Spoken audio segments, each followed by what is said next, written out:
Pingüino Multimedia presenta Contingencia. Debate, opinión de los temas más importantes que ocurren en la región, en el país y en el mundo. Panelistas e invitados en una amena conversación. Porque en Magallanes también tenemos Contingencia. Solo a través de nuestras plataformas de Pingüino Multimedia.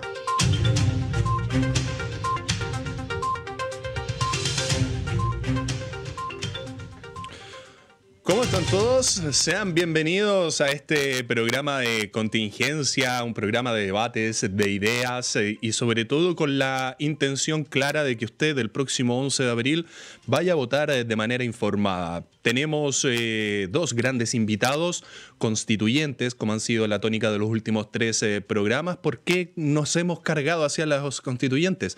Porque en interno conversaba con nuestros invitados, es sin lugar a dudas el hito histórico que va a marcar las elecciones del próximo 11 de abril. No es una elección cualquiera que usted puede volver a realizarla en 4 años más probablemente. Esta va a ser una circunstancia que probablemente para muchos de la generación joven nunca la han vivido. Para quienes hemos pasado un poco más de tiempo de elecciones, está, creo, al mismo nivel que la que se vivió para el plebiscito del 88-89. De tal manera que la intención nuestra es que usted, cuando llegue ese domingo 11 de abril y le toque votar en la papeleta de los constituyentes, reconozca el nombre con una imagen y, por supuesto, también lo más importante, conozca las ideas y las propuestas que tiene cada uno de los candidatos que quieren representar a Magallanes en la próxima convención constituyente y quienes van a tener la responsabilidad de transcribir y transmitir las necesidades de toda la ciudadanía y sobre todo de todos los magallánicos y que queden estipuladas, por supuesto, en la nueva Carta Magna que se va a comenzar a escribir junto con la nueva historia de nuestro país. Vamos a pasar a saludar a nuestros invitados. Vamos a partir, por supuesto, por las damas. Quiero darle la bienvenida a Karin Escárate Fica, quien es candidata a constituyente de manera independiente por cupo del Partido Radical. Karin, buenas tardes ya. Sí, son 20 para la 1 de la tarde. Bienvenida a esta contingencia, un gusto poder saludarte. Hola, buenas tardes Marcelo y a todos quienes nos escuchan y nos ven por la señal de Pingüino Multimedia. Agradecida de que me hayan invitado y de poder compartir este espacio junto a Cristian para que conversemos respecto a qué queremos de nuestra próxima constitución y que nos conozcan un poco más y en especial a mí. Así que nada, agradecer el espacio que se nos está dando.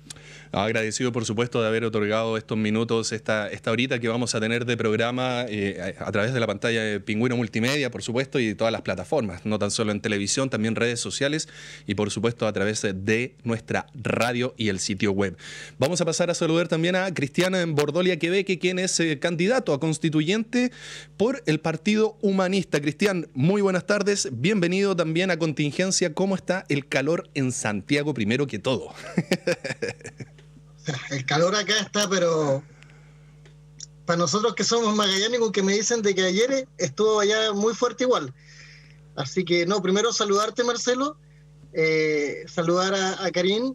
La idea es que ojalá podamos tener un programa donde se pueda conversar de las ideas, se puedan plantear los puntos de vista, nos podamos dar a conocer, porque hoy día una de las cosas más terribles es que con una elección que es tan importante, tan trascendental para el país, hay muchos candidatos que no tienen la posibilidad de estar en los medios o que van a aparecer una sola vez y la gente se la va a encontrar a ese candidato en la papeleta como por única vez. Entonces, mientras más se pueda estar en medios, se pueda conocer las ideas, yo creo que la gente debe votar informada.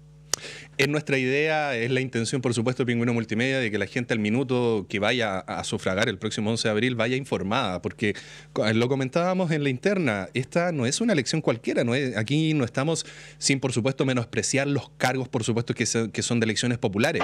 Acá es la que denomino yo la madre de todas las elecciones, probablemente tan importante como la que se va a llevar también a cabo, como es la de gobernador regional, que se va a elegir por primera vez también, pero esta tiene un peso histórico que trae consigo un arrastre de una constitución que para muchos está obsoleta y que se va a comenzar a escribir no de cero, O sea, lo que se había propuesto de una hoja en blanco no se va a llevar tan tácitamente.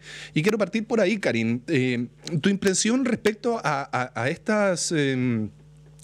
a esta idea que finalmente muchas personas, mucha parte de la ciudadanía dice, pucha, ¿qué va a pasar? Vamos a quedarnos sin constitución una vez que ustedes, en el caso de que salgan electos, van a comenzar a escribir. Está ese miedo constante que en algún minuto también se puso en tabla de esta hoja en blanco, donde... no sé, mucha gente, y he leído en redes sociales sobre todo, dicen quizás qué disparates van a escribir. ¿Cómo ha asumido también en ese sentido la responsabilidad que genera el decir yo quiero ser parte de esta Constitución en tu persona? ¿Cómo ha sido ese proceso también para ti?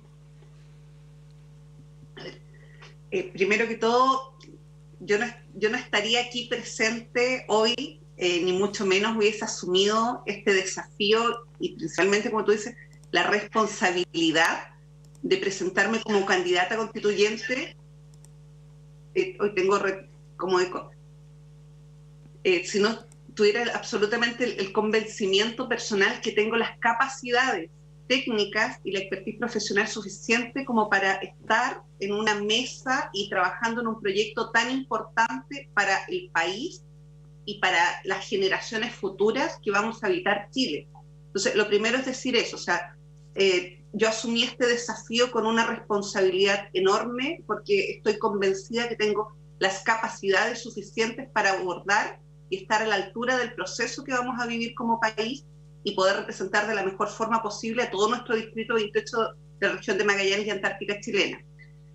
Señalar además, respecto a este temor que puede existir, que tú planteabas, nos vamos a quedar sin constitución. Eso no es así. Durante todo el proceso constituyente, luego, cuando se someta a aprobación mediante un plebiscito a toda la comunidad, a toda la ciudadanía, el proyecto de constitución que escriba la Convención Constituyente va a seguir rigiendo la constitución que hoy día está vigente, con todas las enmiendas que se le han hecho a través de los años, pero es el instrumento que va a seguir vigente. Y solo una vez que esté aprobada esta nueva Carta Fundamental por la ciudadanía chilena y que se publique, recién va a haber un cambio, recién vamos a tener un cambio de constitución. Y es altamente probable que uno de los puntos también que se converse en esta Convención Constituyente sea respecto a si este cambio va a ser inmediato, luego de la aprobación, de la publicación, o se dé algún tiempo de instalación. Son temas que evidentemente van a ser de suma importancia en la conversación, en el diálogo y en el consenso al que se tiene que llegar en la Convención Constituyente. Respecto a lo que tú planteas también, que partimos, o sea, que era un sentir ciudadano muy legítimo de partir de una hoja en blanco, bueno, vamos a partir con algunos mínimos, que son realmente, a mi modo de ver, como mínimos bien lógicos. O sea, vamos a partir, hoy me veo la mitad de la cara, vamos a partir con un piso mínimo que es, por ejemplo, el respeto a los derechos humanos que ya están reconocidos a nivel internacional, en tratados internacionales que están reconocidos por Chile. Entonces, no podemos volver atrás. Son mínimos que son, a mi modo de ver, de toda lógica, de sentido común, en que uno no puede volver atrás. O sea, ¿para qué vamos a gastar energías innecesarias en acuerdos que a mí me parece que son de consenso nacional? O sea, por ejemplo, el tener derecho a la dignidad e igualdad ante la ley es un mínimo del que ya tenemos que partir. A lo mejor lo que tendremos que conversar es cómo ampliamos el entendimiento que hoy tenemos de ese derecho, pero no podemos partir una discusión de cero de si tenemos o no las personas derecho a ser tratados como dignos e iguales. Ahí me quedo para que sigamos la conversación con Cristian. Claro, porque finalmente si esto lo vemos como una nueva casa, hay un cimiento que ya está establecido, como tú bien indicabas, que son derechos y tratados internacionales que ya están y que se tienen que respetar y tienen que quedar establecidos también en la nueva Constitución. Ahora, Cristian, Hace un par de semanas comenzó a rondar, vuelvo a decir, esto es a través de las redes sociales, que finalmente es como el pulso en estos minutos que uno puede tener de lo que la ciudadanía quiere, producto de la pandemia también, porque no es mucho lo que se puede interactuar, producto de los aforos, del distanciamiento físico que piden las autoridades sanitarias. Entonces, en base a ese barrido que pude hacer durante la semana a través de las redes sociales, se está instaurando también una idea que indica que el proceso constituyente técnicamente va a durar un año, 9 meses, extendible a un plazo de 12 meses para que se pueda redactar la nueva constitución. Esta, por supuesto, sea entregada al presidente o a la presidenta que esté ejerciendo el cargo para hacer el escrutinio público final, que es el plebiscito de salida. Y hay un grupo, una facción de la ciudadanía, probablemente a lo mejor puede ser la más radical, que indica que si la nueva constitución se llegase a aprobar, debería incluso también haber un llamado a nuevas elecciones, porque el presidente o la presidenta que asuma probablemente en marzo del próximo año va a entrar con una carta magna que es la que todos conocemos. Pero en el transcurso de esa carta magna va a haber cambios que probablemente se van a llevar a cabo con la nueva constitución. Entonces mucha gente dice, oye, ¿por qué el mismo presidente va a tener que manejar el país con dos formatos completamente distintos? ¿Qué opinión te merece al respecto de esa idea que de salir aprobada, por supuesto, la nueva constitución que se comenzaría a escribir a partir de mediados de este año, también traiga consigo un llamado a elección popular en todos los cargos correspondientes, llámese presidentes y diputados y senadores? Bueno, mira, voy a partir, mucha gente no sabe, mi partido nos pidió a los candidatos a constituyentes que hiciéramos la franja electoral, por eso el viernes tuve que viajar a Santiago a firmar la franja electoral, porque obviamente se considera de que es la elección más importante. Hemos esperado 200 años, es un hito en varios sentidos. Primero, por primera vez va a haber una convención que la va a elegir. Es un hito porque es el cierre definitivo a una época muy triste para nuestro país, cuando fue la dictadura militar, y esa constitución tiene la firma de Augusto Pinochet, y por lo tanto es un hito significativo. Ahora, con respecto a lo que tú planteas, no, yo creo que nosotros acá, cuando salimos a la calle el 18 de octubre, queríamos más dignidad, más igualdad, más justicia. Queríamos que esta Asamblea Constituyente fuera elegida por el pueblo, y donde pudiera haber gente de toda condición socioeconómica, en cuanto a conocimiento. Hoy día se ha vuelto bastante tecnocrática. Yo veo, y me va a disculpar ahí Karen, no es nada, pero veo que está lleno de abogados constituyentes. Y no era eso lo que se quería. Yo soy profesor, y podría haber estado una persona que atiende un negocio, porque va a haber un grupo asesor que va a, lo que nosotros planteemos, lo va a redactar para que legalmente esté aprobado. Entonces, más que, o sea, sí, yo he leído harto porque me gusta leer, pero yo creo que el tema de las capacidades es cómo nosotros vivimos el país y cómo podemos formar con lo más amplio posible, con todos y todas, esta nueva Carta Magna. Ahora que se vote, yo creo que no, estamos en una época, por lo mismo que tú planteas, de pandemia, lo que cuesta una elección. Yo creo que acá nosotros tenemos que también ser muy consecuentes en cómo vamos a votar. Vamos a elegir ahora una asamblea constituyente, en la cual espero estar, pero también tenemos que elegir un Congreso que tenga las mismas características, porque lo que no quede en este caso escrito va a ser materia de ley. Claro. Y obviamente el presidente que elijamos tiene que ser un presidente que tiene que ser capaz de llevar esto adelante. Ahora, como bien decía ahí Karim, sí, hay tratados internacionales y ahí yo, ojalá la gente se pueda interiorizar del Tratado de Libre Comercio, el TPP-11, porque ese nos puede dejar muy amarrados y lo va en este caso, ahora en marzo, el Congreso va a votarlo. Entonces, es impresentable, es un tratado que, por ejemplo, si Chile lo firma y nosotros eliminamos la AFP, pueden venir las multinacionales y demandar al Estado chileno. Entonces, la hoja en blanco es en blanco, pero respeta los tratados, en este caso, internacionales. Estimados, lamentablemente esta semana conocimos el caso de Tomasito, este pequeño de 3 años que fue asesinado. Se está, por supuesto, tratando de esclarecer los motivos, las circunstancias en lo que esto sucedió. Y se ha hablado mucho sobre reponer la pena de muerte para cierto tipo de crímenes que se cometen.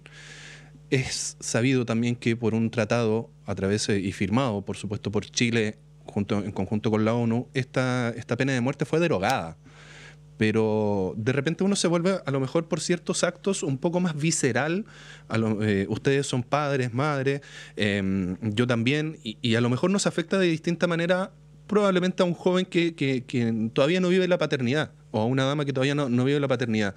En ese sentido, ¿cómo se puede llegar a un consenso pensando, por ejemplo, en esta situación, donde la ciudadanía lamentablemente no confía, como era antes, en la justicia, porque se miden de distintas varas los mismos crímenes, las mismas situaciones, y en circunstancias como esta, donde lamentablemente perdió la vida un menor de 3 años y que hasta la fecha, desde el registro, si mal no me equivoco, desde el año 2018, son más de 850 niños los que han perdido la vida a manos de adultos. ¿Cuál es la posición de ustedes respecto a estudiar alguna posibilidad de en algún minuto salirse de algún tratado? Sé que técnicamente es un poco complicado porque hay que cumplir ciertos requisitos para poder realizar ese proceso, pero exclusivamente para reponer para ciertos crímenes la pena de muerte. Karin, en tu posición, ¿cuál es tu opinión al respecto? Lo primero que yo quiero dejar en claro, yo tengo un compromiso desde hace muchos años, y lo reafirmé cuando estuve en la universidad, con los derechos humanos. Y uno de los principios fundamentales que rigen en materia de derechos humanos es la progresividad de estos. ¿Esto qué significa? Que lo que uno avance en materia de derechos humanos no lo puede retroceder, porque el espíritu, desde que se reconocen los derechos humanos, que parte la Declaración Internacional de Derechos Humanos luego de las atrocidades de la Guerra Mundial, busca eso, o sea, que no volver a vulnerarnos como seres humanos en nuestra integridad y en nuestra dignidad. Desde ese punto de vista, nosotros, como tú señalaste, avanzamos en cuanto a la pena de muerte en que se proscribió. Por tanto, a nivel personal, ese es un punto en el que no podemos volver atrás. No podemos volver a reponer la pena de muerte. Habrá que buscar quizás otros mecanismos de sanción para crímenes tan atroces como el que tú estás comentando. Quizás revisar el por qué está pasando esto. Evidentemente, tener mecanismos de acompañamiento y reparación a la tremenda pérdida y daño emocional que está sufriendo y que le va a acompañar probablemente durante toda la vida a la familia. Porque, como tú señalabas, quienes somos padres, parte medular de nuestra vida pasan a ser nuestros hijos.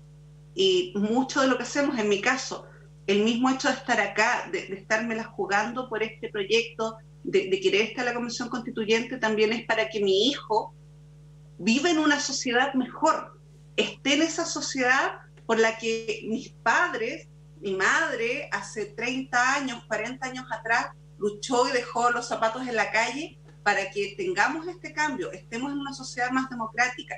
Entonces ahí yo quiero dejar bien en claro esto. O sea, yo tengo un compromiso con los derechos humanos, abierta al diálogo, pero para mí los derechos humanos son intransables, ¿ya? Entonces, propuestas como reponer la pena de muerte, yo no estoy de acuerdo.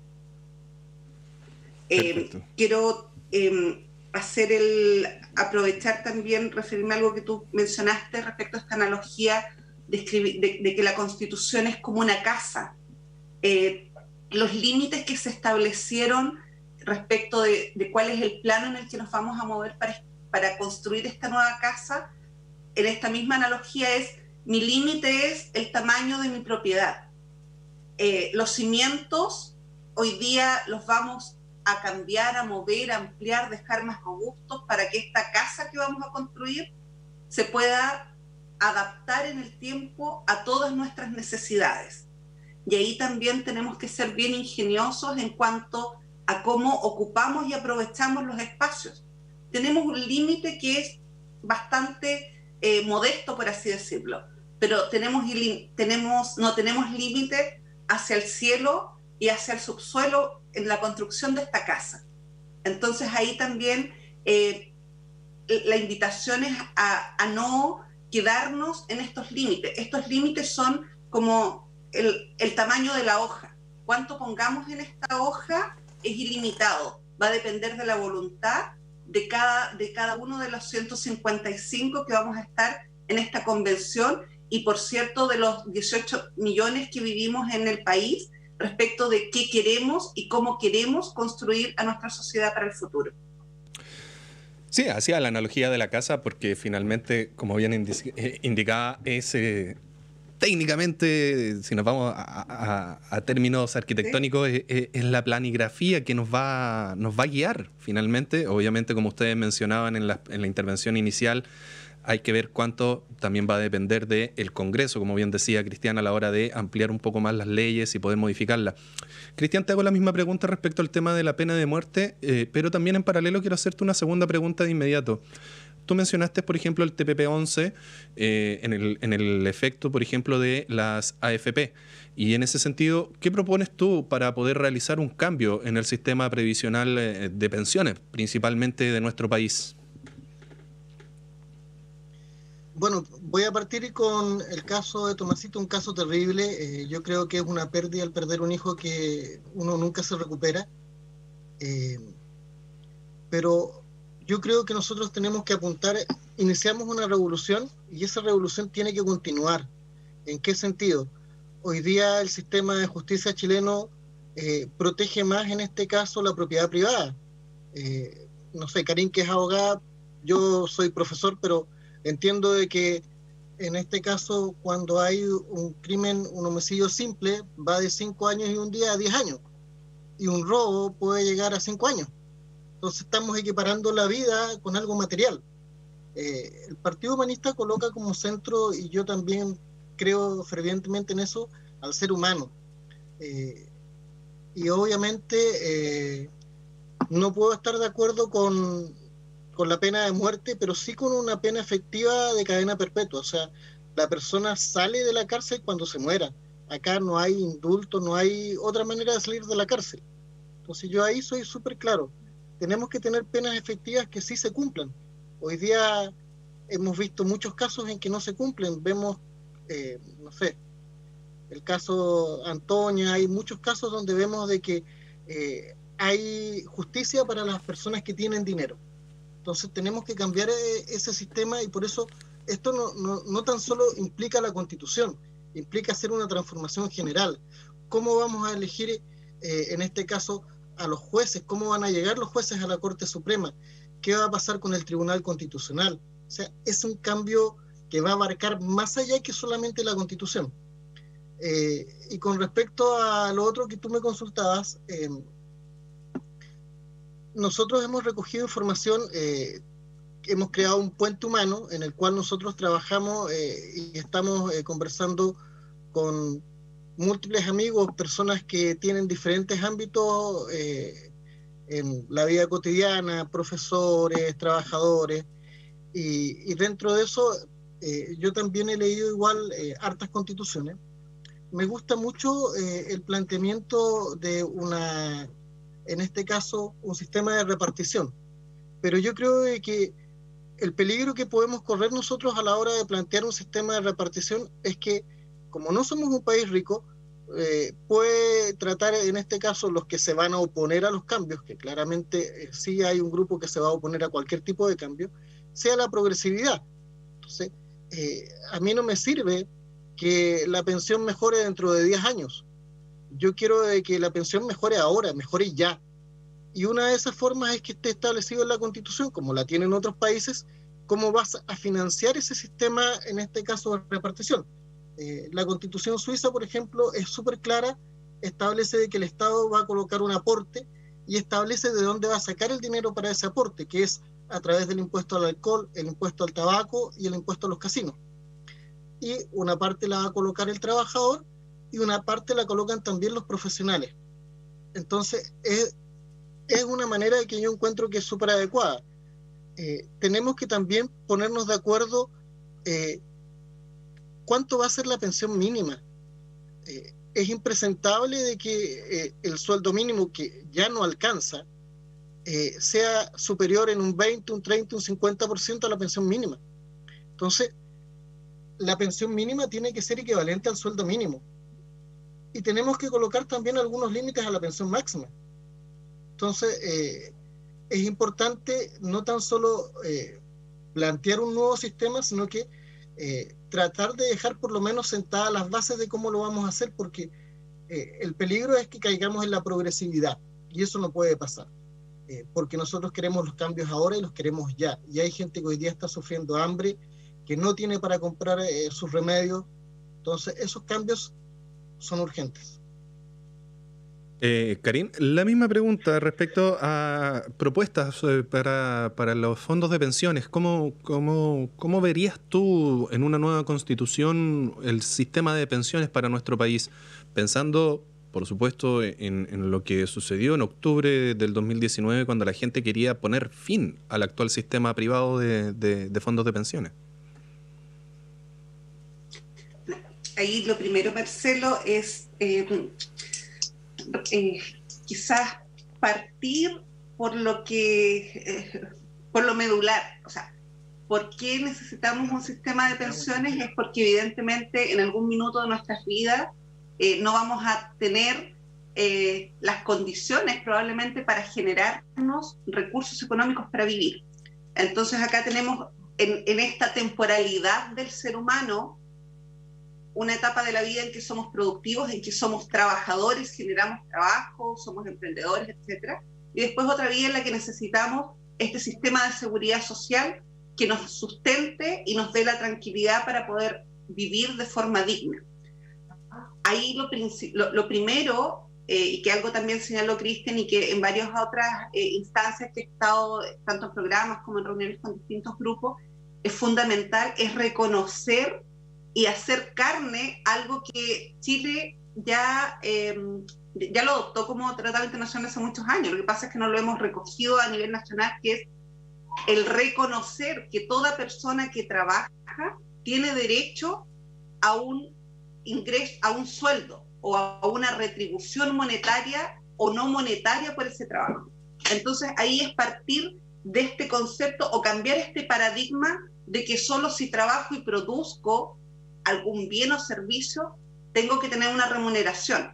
Acá todos quienes trabajamos, incluyendo acá el trabajo doméstico, todos los tipos de trabajo que son voluntarios, necesitan tener una retribución.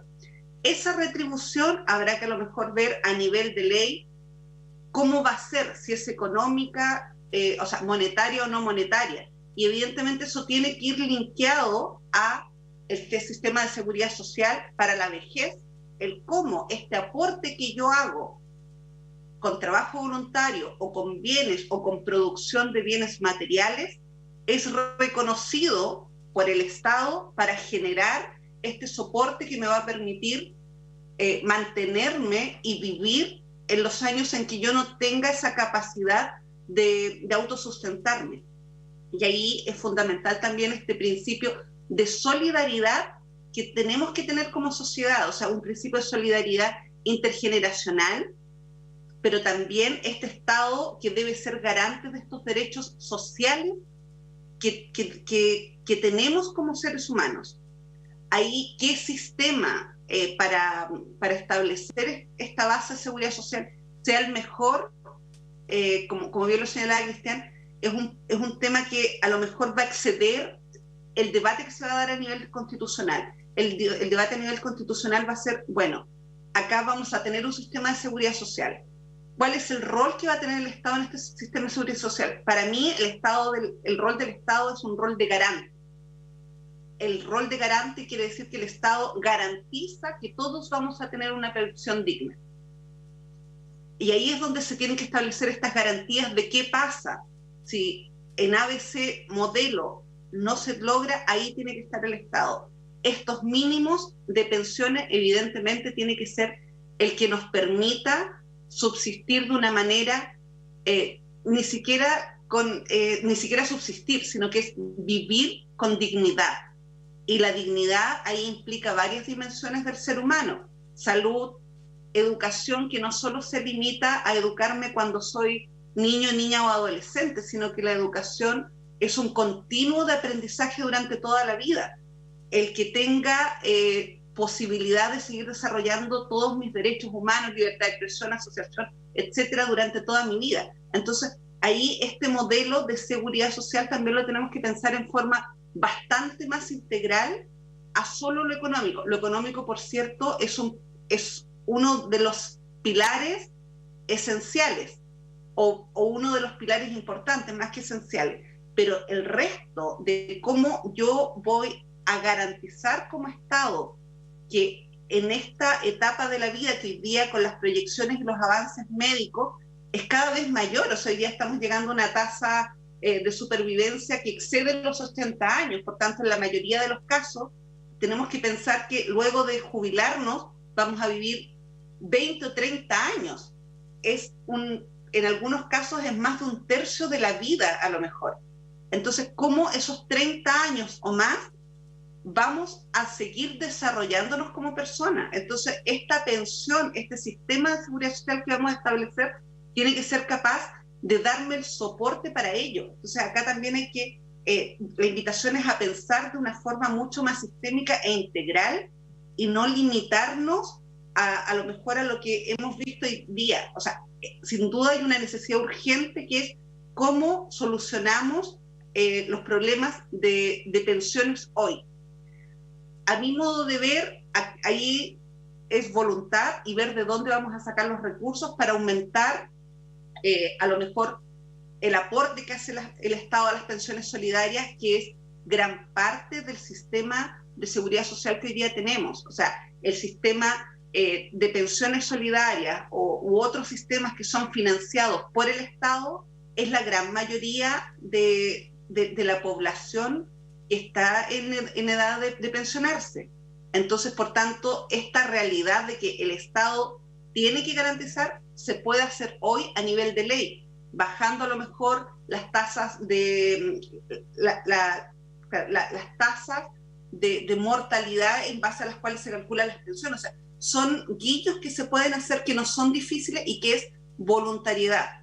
A nivel constitucional, lo que nosotros tenemos que enfocar es cómo queremos vivir esta etapa y ver cómo vamos a dar el soporte para que eso se dé. ¿Ya? Ahí, Cristian, dame medio minuto en relación a, también dentro de lo que tú mencionaste del TTP-11, ahí yo tengo una visión, a lo mejor esta es una interpretación muy particular y que a mí me llama mucho la atención, estas limitaciones que, por ejemplo, tú mismo planteas de que nos estamos autolimitando con las interpretaciones que estamos dando. El límite que se estableció para redactar la Constitución es respetar los tratados internacionales que ha ratificado Chile. La lectura que yo hago desde el punto de vista estrictamente de derechos humanos es que ese límite dice relación con el artículo 5 que hoy está en la Constitución y que es lo que mencionaba al principio, que es solo respetar los tratados internacionales de derechos humanos.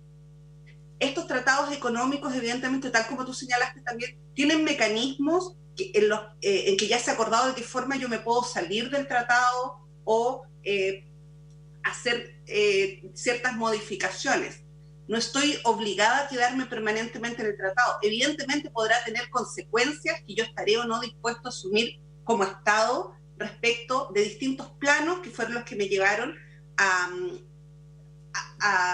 convenir y a adscribir ese tratado internacional, sobre todo en materias económicas. Entonces, ahí igual hago el llamado a que tengamos ojo con las interpretaciones que hacemos de estos distintos instrumentos, porque el TTP-11 yo no lo estoy defendiendo, solo estoy planteando que lo que dice o lo que vayamos a adscribir no necesariamente nos va a limitar, así como los múltiples tratados internacionales de comercio exterior que tenemos suscritos con distintos países, no nos limitan a que hagamos cambios internos. Eso no es así. El hacer de repente determinadas modificaciones puede tener consecuencias que estemos o no dispuestos a asumirlas, que es otra cosa, pero no nos limita a hacer cambios. ¿Ya? Entonces, para también ver las cosas como en su integralidad, o sea, acá es igual, o sea, si uno ve como un organismo vivo al país, uno como ser humano siempre toma decisiones en base a intereses y asumiendo las consecuencias de esas decisiones que toma. Y yo podré o no asumir, o estar o no dispuesto a asumir determinadas decisiones, pero eso no quiere decir que yo pierda la voluntad de decidir respecto, después, ya no quiero estar en esto, quiero cambiar. Entonces, eso es un primer paradigma que yo creo que tenemos que dejar de lado. O sea, nosotros somos un Estado independiente y soberano, y en esa independencia y soberanía no podemos autolimitarnos. Nosotros somos los gestores de nuestro futuro y de nuestro destino. Entonces, si vamos a seguir con este paradigma colonialista, no es mucho lo que vamos a avanzar. Yo creo que acá hay un llamado también, tú lo mencionaste, Cristiana, en cuanto a que después de 200 años de vida independentista que tenemos como Chile, vamos a redactar una constitución en forma democrática y participativa de los 18 millones que vivimos en el país. Entonces, no podemos seguir con este paradigma colonialista en que me estoy autolimitando y poniendo techos de cristal. O sea, acá los límites que tenemos son bien mínimos. Entonces, tenemos que tener este cambio de paradigma de que, oye, yo soy el gestor de mi vida como país, y qué es lo que yo quiero para mi país y para la sociedad en la que al menos yo quiero seguir viviendo. No, si me quedo en el paradigma de hace 100 años, 50 años, 200 años, 500 años, no vamos a avanzar. O sea, tenemos que ver acá, ¿dónde queremos estar en 200 años más? ¿Dónde queremos estar en el 2300? Y para allá tenemos que construir la nueva Constitución, no pensando en lo que pasó hace 100 años. Porque si no, este cambio de transformación social que iniciamos a lo mejor hace 40 años, que el hito del sí y el no fue un paso importante, que se le pegó este remesón el 18 de octubre del 2019, nos vamos a quedar estancados. El cambio de paradigma lo tenemos que hacer hoy día. ¿Para dónde queremos ir? No de dónde, o sea, el de dónde venimos, por cierto, que es súper importante, y ahí tú como profesor seguramente lo debes tener mucho más claro, que en estos procesos de aprendizaje uno siempre tiene que estar también reforzando el por qué hoy día tú estás donde estás, pero es más importante de para dónde queremos ir. Cristian, algo iba a comentar. Mira, sí, yo lo que sucede es que, sí, desde el punto de vista legal, el tema es que hay un contrato y yo lo puedo romper en cualquier momento, pero del momento que yo firmé un contrato, el romperlo, tú sabes bien como abogada, implica un costo. Nuestro país no es un país millonario, entonces, ¿para qué voy a firmar un contrato si no tengo la urgencia de firmarlo y si puede entorpecerme un proceso? Y es un tema que se está tratando hoy día en el Congreso y que se ha pedido urgencia por la derecha. Entonces, es un tema de que favorece a determinados grupos económicos en nuestro país. Entonces, lo ideal sería que se esperara a que estuviera la nueva Constitución construida. Y después se podrá ver, no hay una urgencia de firmarlo hoy día. Y lo otro, yo quiero colocar énfasis en el cómo, porque hoy día, voy a decirlo muy coloquialmente, como yo lo siento, cuando a mí me hablan de una constitución garante de derechos, yo como profesor, como persona, yo digo, ¿y acaso el rol de todas las constituciones que hemos tenido no ha sido garantizar los derechos? Entonces, para mí eso es vender humo. El tema es cómo garantizo que eso se cumpla. Porque hoy día la constitución que está vigente se habla del tema del medio ambiente, pero no se garantiza, tenemos las zonas de sacrificio. Entonces, ¿cómo yo hago que lo que está escrito, que está en la letra, se pueda cumplir? Y ahí también vuelvo al tema de que nosotros, hay constituciones que hablan del defensor del pueblo. Yo creo que crear una institución nueva es caro. Nuestro país está viviendo un momento complejo. Entonces nosotros tenemos un ente que es Contraloría. Entonces, ¿cómo hacemos que Contraloría sea un órgano independiente del poder, en este caso del Estado? ¿Cómo le damos mayores atribuciones? Porque Contraloría hoy día puede decir, sí, este acto se hizo, está mal hecho, y le aplica una multa al funcionario que lo hizo mal, pero ¿cómo lo dotamos de atribuciones para que pueda enjuiciar y que pueda inclusive enjuiciar al Estado? Entonces, el cómo yo creo que es súper importante, y por eso yo digo, acá el cambio tiene que ser de que esto tiene que ser funcional. Entonces, por eso, si bien es cierto, tampoco podemos tener una constitución que sea extensa. La constitución de hoy día tiene 129 artículos, se modificó en 2005, que tenía 120, pero ¿cómo hacemos que eso se cumpla? Porque hoy día vemos que hay muchas cosas que están escritas, pero que no se cumplen. Entonces tenemos que buscar mecanismos para que eso sí se cumpla, para que no quede en la letra. De cierta manera, buscar como un ente fiscalizador que finalmente sea quien diga, oye, esto no está establecido en la Constitución, hay que buscar algún mecanismo para, por supuesto, darle los parámetros de trabajo. Esto está establecido y tú lo estás infringiendo. En ese sentido, no, o sea, en ese caso no deja de tener sentido lo que dice Cristian, darle más atribuciones a algún organismo, como por ejemplo bien indicaba Contraloría. Ahora, ambos han coincidido en un término que es el derecho a dignidad, derecho, por ejemplo, a pensiones acordes a las necesidades o a un piso mínimo. Y para mi parecer, yo soy periodista de escuela, de educación universitaria, estudié en colegios municipalizados casi toda mi educación básica y enseñanza media, y para mí todo parte desde la educación. Pero Chile garantiza la educación desde el área preescolar hasta cuarto medio. Garantiza el acceso, pero no garantiza la calidad. Y en ese sentido, para ambos va la pregunta, no sé quién quiera partir, ¿de qué manera en una nueva constitución se puede garantizar la calidad de la educación más que el acceso que ya por constitución está garantizado? O sea, todos los niños tienen derecho a ser educados en el país. Pero hemos visto casos, salió hace poquito un estudio con los últimos resultados de la PTU, de la prueba de transición universitaria, donde de 100 colegios, 98 eran colegios privados y habían solamente 2 municipalizados. Y de los 98 privados, había uno que era de acá de Punta Arenas precisamente. Entonces, mi duda siempre va a ser, ¿de qué manera se puede garantizar una educación de calidad? Más allá si la vemos que sea gratis o no sea gratis, o que se pueda pagar en base a los ingresos económicos que pueda tener cada familia.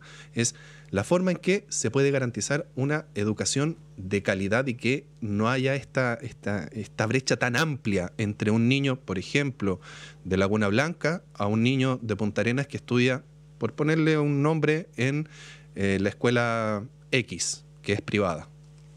No sé quién quiera partir en esta ocasión. Dejo el tema planteado para los dos. Cristian, quizás podrías partir tú, porque yo creo que ahí quizás tú eres la voz autorizada en esa materia.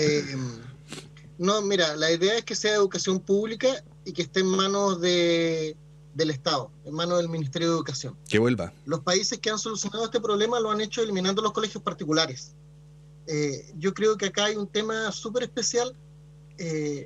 Yo estudié, en la época que estudié en el Liceo de San José, estudié primero en la Escuela Arturo Prat, de ahí salté al Liceo de San José, y yo tenía hijos de médicos, hijos de obreros, de compañeros de curso. Era muy disperso, muy dispar, y todos nos relacionábamos súper bien. Entonces, el tema es cómo lo vas a garantizar, porque hablar de calidad es un concepto que puede ser muy utópico. Entonces, ahí hay que hacer una reforma sustancial igual al modelo. Lamentablemente Chile siempre ha tratado de copiar modelos de otros países y nosotros tenemos que buscar nuestra propia línea de acuerdo a la idiosincrasia del chileno. Yo creo que es importante reconocer y volver un poco los profesores normalistas. Eran profesores que tenían mucha vocación. Hoy día el profesor trabaja mucho. A mí me tocó trabajar en Zoom, estar de repente de las 8:30 de la mañana trabajando hasta las 10 de la noche. Y durante la pandemia hemos trabajado mucho. Pero yo creo de que un modelo es que eventualmente el profe, cuando entra a trabajar, tenga una cantidad de horas de aula que sea del 80% y un 20% de planificación, pero que ese profesor sea apadrinado por un profesor que está cerca de la edad de jubilación, que ese profesor ya yo le empezaría a dar más horas administrativas y menos horas en aula. Entonces, de esa manera vamos a hacer un traspaso que sea concreto de experiencias, de vivencias, y tenemos que establecer hoy día siempre se habla de los límites mínimos. A mí, como profesor, me carga el nivelar hacia abajo, tenemos que nivelar hacia arriba. Entonces, es súper importante nivelar hacia arriba. Hay que terminar con el sistema hoy día de los libros, el negocio de los libros de estudio.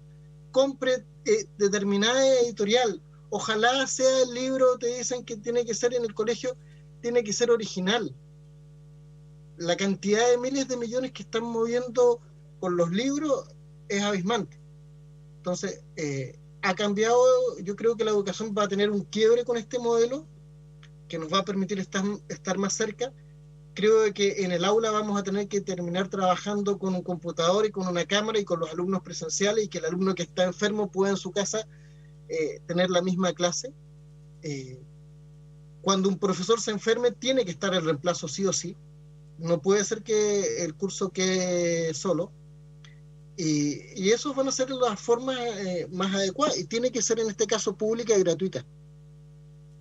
Hacia allá tenemos que apuntar, a una educación pública y gratuita. Y la calidad no se va a medir automáticamente, es uno de los temas que no se puede medir de un día para otro. Yo no puedo cambiar la calidad.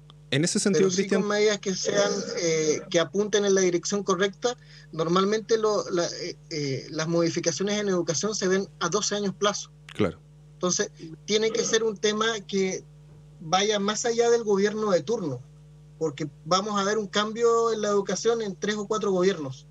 Entonces, tiene que ser una política que no esté dependiendo del gobierno que asume, porque el que asume llega muchas veces y trata de decir: yo acá descubrí la rueda, entonces todo lo que hizo el otro está malo, lo borro. Y no, acá tiene que ser una política a largo plazo. Es una de las pocas cosas, porque se van a medir en 12 años. Lo que se denomina política de Estado, no política de gobierno, finalmente.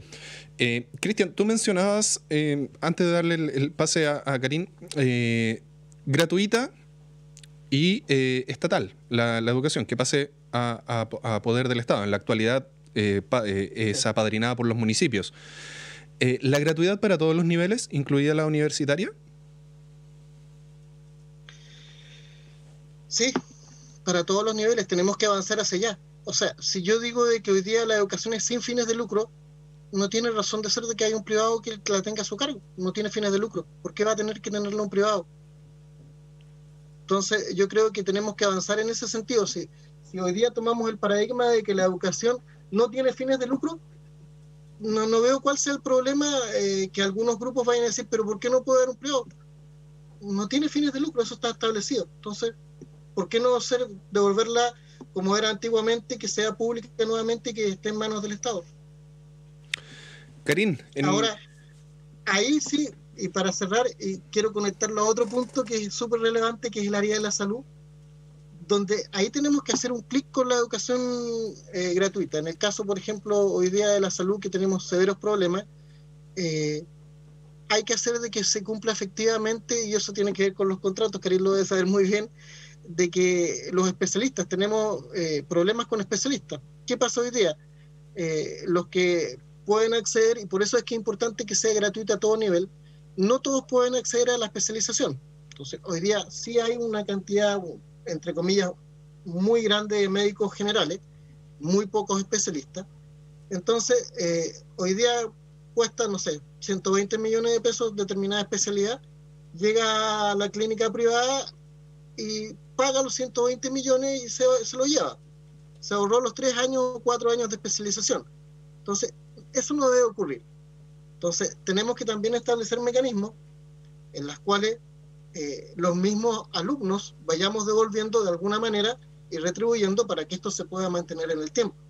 Y que obviamente es súper importante de que no se pague con plata. Si acá el tema es que todos nos instauraron, el sistema es, todos lo solucionamos con plata. Y no, si eso es lo que queremos cambiar, que no se solucione con plata. Karim, su turno respecto a la misma consulta. ¿De qué manera se puede garantizar el acceso real a la educación? Y claro, después de la exposición de Cristian, sabemos que es un poco más difícil garantizar la calidad inmediata, pero de cierta manera sentar las bases para que sea realmente de calidad. Mira, aquí yo voy a repetir una frase que es como el lema quizás del partido que me acoge y que me está apoyando, que es el lema que fue de los gobiernos radicales, de gobernar es educar. O sea, yo soy una hija de la educación pública desde los 2 años, desde el jardín infantil hasta la universidad. Yo estudié en Jardines Junji, en colegios públicos, en Punta Arenas 17, el Liceo Contardi, la Universidad de Chile, con sistema de crédito fiscal, beca Mineduc y beca de alimentación y cuánta beca existe. Y de otra forma probablemente no podría haber estudiado. Soy una convencida de que la educación, que es uno de los derechos básicos, y que debemos tener educación durante toda nuestra vida, que algo ya lo había señalado. El Estado, sin duda, es el obligado a entregar esa educación. No podemos tampoco limitar si es que alguna persona quiere educar de forma distinta y establecer centros de educación, pero es el Estado el que debe tener la capacidad y los medios para educar continuamente a los 18 millones y sumando de habitantes del país. Hoy día quizás uno de los puntos más importantes y oportunidades que nos dio la pandemia, y que algo también mencionó Cristian, es que sí podemos educar de forma masiva y con calidad. Tenemos buenísimos profesores hoy día en el sistema público de educación, y no me cabe duda que con estos programas y becas de vocación de profesor, las generaciones venideras de profesores van a ser de la más alta excelencia, porque, o sea, yo tengo casos cercanos de sobrinos que, habiendo entrado incluso en ingeniería, chicos que sacaron más de 800 puntos en la PSU, optaron por estudiar pedagogía porque es su vocación. Entonces, no me cabe duda que en las generaciones venideras vamos a tener a profesores del más altísimo nivel, porque son seres humanos que su vocación es enseñar, y eso es lo principal. O sea, quienes eduquen tiene que ser su apostolado, como siempre ha sido y debe ser. Quienes ejercemos una profesión es porque nos gusta y realmente creemos que aportamos, y no por la retribución económica que nos puedes dar. El Estado tiene la capacidad de educar a todos.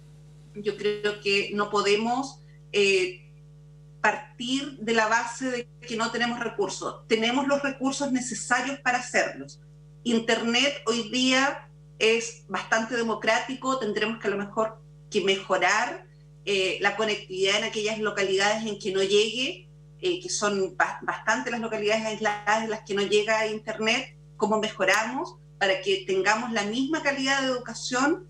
Por ejemplo, a nivel universitario, en algunas cátedras que la pueda dar a lo mejor un doctor en alguna ciencia o área específica que trabaje para una determinada universidad, que esa cátedra la den simultáneo para todas las universidades y para todos los alumnos que estén en todo Chile. Y esos modelos que ya están hoy día operando desde hace muchos años se pueden replicar a distintos niveles.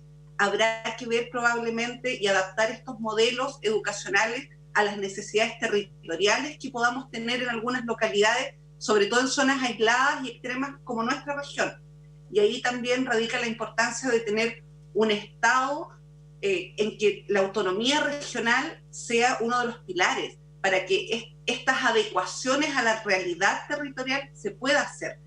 Ahí Cristian también tocó un tema súper importante que no puedo dejar pasar como dirigente sindical que soy, es que uno de los pilares básicos acá también, y quizás por los cuales a lo mejor se ha debilitado la educación en el último tiempo, es el que los trabajadores hemos dejado de congregarnos en organizaciones. Entonces, uno de los puntos fundamentales también acá es tener derechos laborales, individuales y colectivos potentes, fuertes.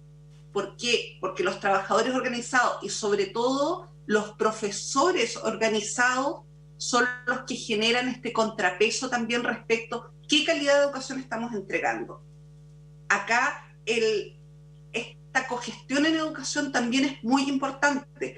Quien educa, quien entrega el contenido día a día es el más autorizado para decir, ¿sabe qué? Esta política pública va encaminada bien, no va encaminada bien. O sea, acá este modelo de cogestión, de alguna forma tenemos que también instaurarlo, a lo mejor con algún principio que podamos dejar en la Constitución. Pero los trabajadores organizados también tenemos que ser parte importante de todo este entramado que vamos a construir hacia adelante. Y para cerrar solamente, la educación pública y de calidad es posible. Y tenemos que ver cómo lo vamos a hacer. No podemos limitarnos. Chile es un país que tiene muchos recursos. Tenemos que ver cómo los distribuimos y cómo los gestionamos. No somos un país pobre, a lo mejor no somos el país, no somos Arabia Saudita, pero somos un país bendecido con infinidad de recursos. Tenemos que ver cómo hacemos esa distribución de recursos para que alcance para todos. Y no que cuando repartamos la torta nos quede con porciones más grandes y más chicas. Alcanza para todos y probablemente si hacemos una gestión eficiente, sobra.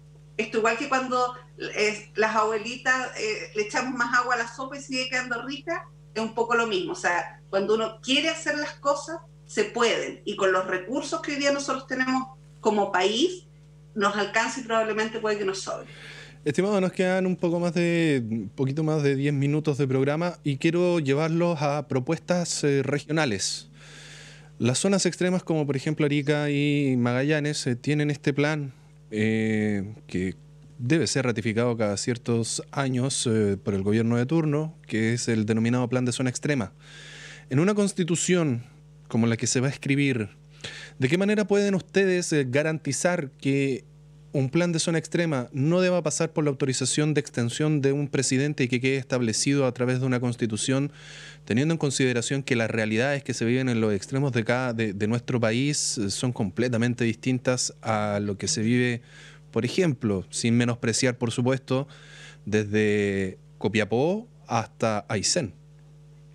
En ese sentido, parto contigo, Karin, también. Mira, ahí para mí es súper sencillo, 3 palabras: mayor autonomía regional. Esa es la solución. Al tener mayores autonomías regionales, ese tipo de decisiones quedan radicadas en el gobierno regional. No tenemos que entrar a competir ni a convencer a nadie a nivel nacional de lo beneficioso que puede ser tener algún plan de este tipo, ni mucho menos estar haciendo ver de las necesidades que tenemos en la región. O sea, quienes vivimos en este territorio conocemos cuáles son las necesidades y qué es lo que necesitamos para seguir creciendo, y por tanto las decisiones deben estar radicadas acá. Así que ahí para mí la solución es esa: mayor autonomía regional, y ese es un tema que debe estar en la Constitución. Se debe profundizar este sistema que va a partir ahora el 11 de abril con la elección del primer gobernador regional a nivel nacional y regional también en Magallanes. Nada, eso, a seguir hincándole el diente ahí para que podamos tener nuestras soluciones a medidas acá en la región. Cristian. Mira, a mí me han criticado harto de repente porque yo planteé, para mí las leyes de excepción son un tema fundamental. Eso me dijeron que no eran un tema constitucional. Y yo como me gusta leer, el artículo 22, si no mal no recuerdo, es el que habla de que pueden haber gravámenes o subsidios para determinados lugares. Y el 129 bis de la Constitución actual habla de medidas excepcionales para la isla de Pascua y la isla Juan Fernández. Entonces nosotros tenemos, si yo me remonto históricamente cómo se crearon las leyes de excepción, se crearon para nivelar la cancha, porque claramente los gastos en Magallanes para vivir son más altos que los gastos que hay en el norte del país. Si yo trato de financiar una vivienda con los mismos recursos que los financio en la zona central, no me alcanza una vivienda con las condiciones necesarias para vivir en Magallanes. Entonces, sí se puede establecer, hay una constitución, que es la Constitución de Noruega, que tiene condiciones muy similares a las de Magallanes, y que establece para las regiones que para ellos están en la zona norte, medidas excepcionales y las deja establecidas constitucionalmente. Y así no dependen.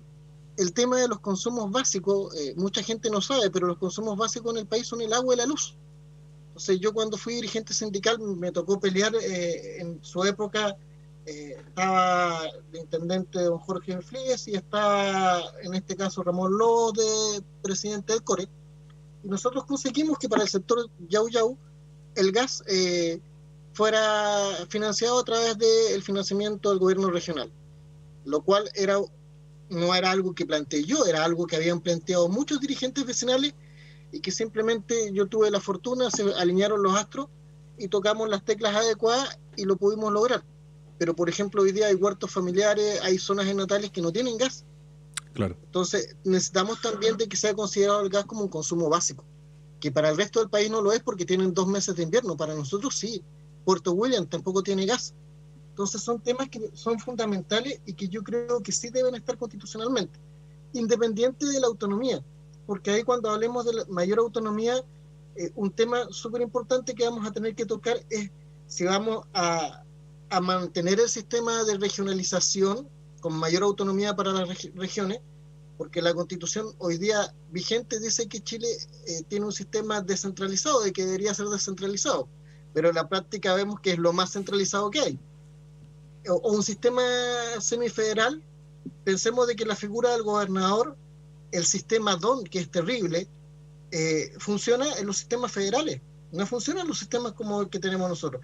El que haya una cámara, sea bicameral, también funcionan los sistemas federales. Entonces, como buenos chilenos tratamos de hacer una mezcla de cosas, pero hay cosas que no son aplicables. Hoy día, por ejemplo, el sistema de listas. La votación tiene que ser directa. La persona que vaya a votar por Karin o que vaya a votar por mí va a querer que seamos nosotros los que seamos electos. Pero supongamos que en la lista de Karin gane otra persona que tenga más votos. Esa persona no quería que estuviera la otra, quería que estuviera Karin. Entonces tenemos que llegar a un sistema de elección directa, a un sistema que sea, en este caso, no representativo. Yo pretendo ser un puente entre las cosas que piensan las personas y eso llevarlo a la Constitución. Un vocero, si lo quieres decir de otra manera. Pero muchas personas a veces cuando yo le he preguntado ¿qué quiere usted que esté en la Constitución? Me dice, pero usted debería saberlo. Yo tengo claro lo que yo quiero que esté, pero hay que cambiar el paradigma, porque cuando salimos, ¿qué pedimos? Que todos construyéramos la nueva Constitución. Entonces, eso es una democracia participativa.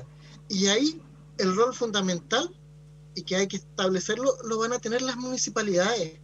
Las municipalidades van a tener que ser, en este nuevo sistema, si queremos un cambio real, quienes puedan hacer plebiscitos comunitarios, cabildos comunitarios, para que a través de eso se puedan conseguir las cosas realmente. Claro, y finalmente los constituyentes que salgan electos acá en Magallanes van a tener que esta necesidad de estar conectados con los distintos municipios para ir también informando a la ciudadanía lo que se va a ir escribiendo. Porque va a llegar un minuto donde la Constitución va a estar escrita y va a pasar a ser trabajo, pega, labor de gobierno que esté de turno quien transmita y de cierta manera eduque a la ciudadanía y diga: esta es la Constitución que nosotros tenemos, ustedes la tienen que aprobar. Y finalmente la responsabilidad va a ser de cada uno de los votantes. Una muy buena propuesta la de Cristian. Karin, Cristian, quedan 5 minutos. Por favor, las pantallas de Pingüino Multimedia están dispuestas para ustedes para hacer un llamado a la ciudadanía. Si es que quieren cerrar alguna idea, quieren dejar alguna idea ya propuesta, establecida, o simplemente llamar al cuidado y a votar consciente. Karin, parto contigo. Mira, yo quiero invitar a todos quienes nos escuchan y nos ven hoy día a que me conozcan. He levantado una página web que es www.canescaratefica.cl. Ahí me pueden, a través de la página, van a tener acceso a las redes sociales, Instagram, Twitter, Facebook. Está dispuesto también a través de estas mismas plataformas, canales de comunicación para que me hagan llegar sugerencias, consultas, dudas, lo que fuere. Si quieren conocer o preguntarme algo respecto a quién soy, de dónde vengo, para dónde quiero ir, abierto totalmente. Y reforzar lo que planteó Cristian y también señalar que en la lista de la cual yo soy parte tenemos un compromiso asumido respecto a la forma de trabajo, en que tiene que ser en forma muy transparente hacia la comunidad, estar con una retroalimentación constante, porque este proceso tiene que ser participativo. Como bien señaló Cristian, acá no es que a mí me van a elegir y voy y hago lo que quiera, sino que acá vamos a ser representantes, vamos a ser la voz de toda una región, y por tanto acá lo que cada uno y cada habitante piensa, siente, quiere, tiene que estar en conocimiento de quienes vamos a ser representantes.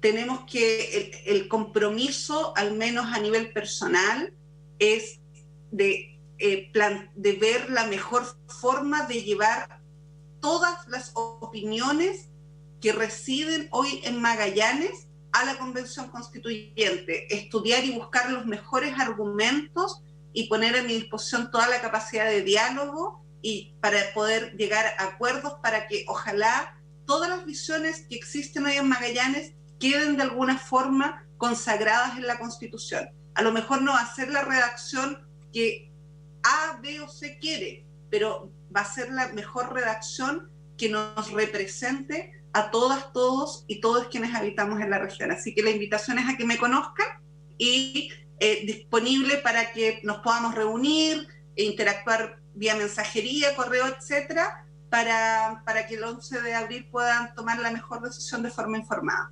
Porque juntos tenemos que escribir la Constitución que queremos hacia adelante.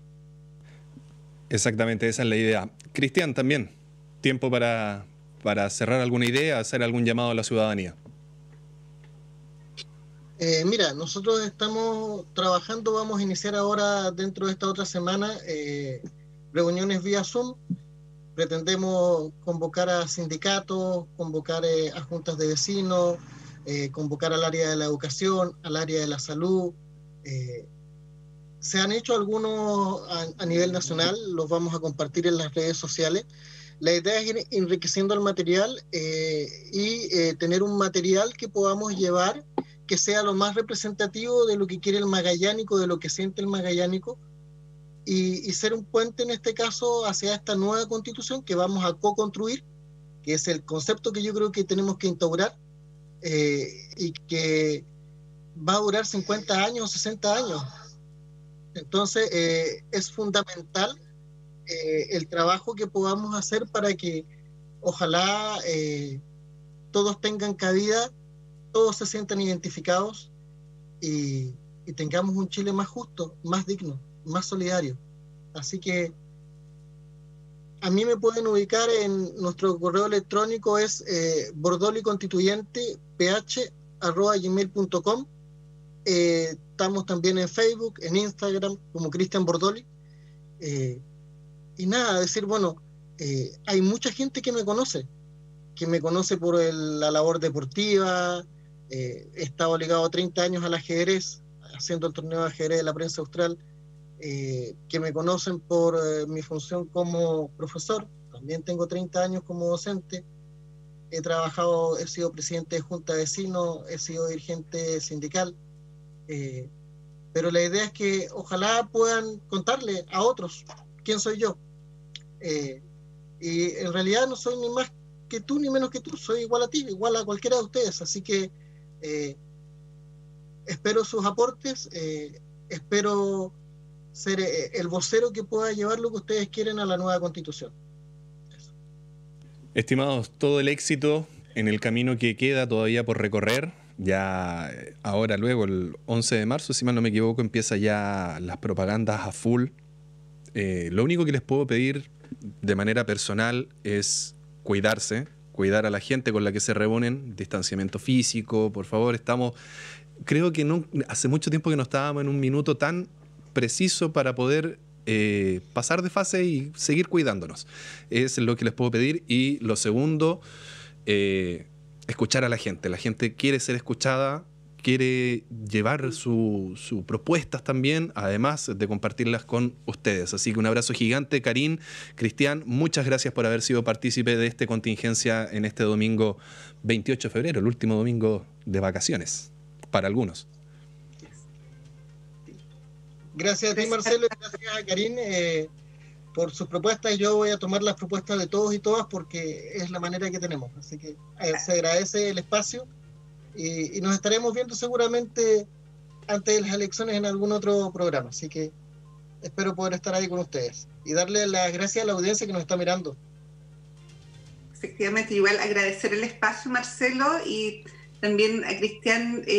Siempre, hace muchos años atrás, había escuchado bastante de ti porque tengo unos sobrinos que son muy asiduos al ajedrez, que fueron alumnos tuyos en algún minuto, así que tenía muy buenas referencias tuyas, así que un placer haber podido conocerte, aunque sea por vía telemática. Así que nada, qué bueno, que me alegra que habemos personas íntegras con valores hoy día participando en este proceso constituyente. Así que va a estar difícil para quienes tienen que tomar la decisión el 11 de abril de ver quiénes somos los que los representamos de mejor forma en valores, principios, ideas. Así que la comunidad tiene una tarea importante de informarse y ver con quién se siente más representado.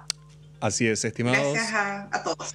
Muchas gracias a ustedes por habernos otorgado estos minutos a Pingüino Multimedia y por haber sido partícipe de entregar también sus ideas, sus propuestas, para que la gente, que es finalmente nuestra intención, vaya informada a votar el próximo 11 de abril. Un abrazo gigante y nos estamos reencontrando en otra oportunidad. Que estén muy bien. Gracias. Chao. Y así nosotros vamos poniendo fin también a esta contingencia, el último de febrero, pero no se preocupe porque el próximo domingo también va a haber más contingencia. Ahora con la conducción de Jorge Jovanovich, a quien le cedemos la conducción de este programa. Harta responsabilidad queda todavía en el camino de Pingüino Multimedia para que usted llegue informado el próximo 11 de abril a votar tanto para alcaldes, constituyentes, concejales y gobernadores regionales. Un abrazo gigante, nos reencontramos en una nueva oportunidad. Que estén muy bien. Chao.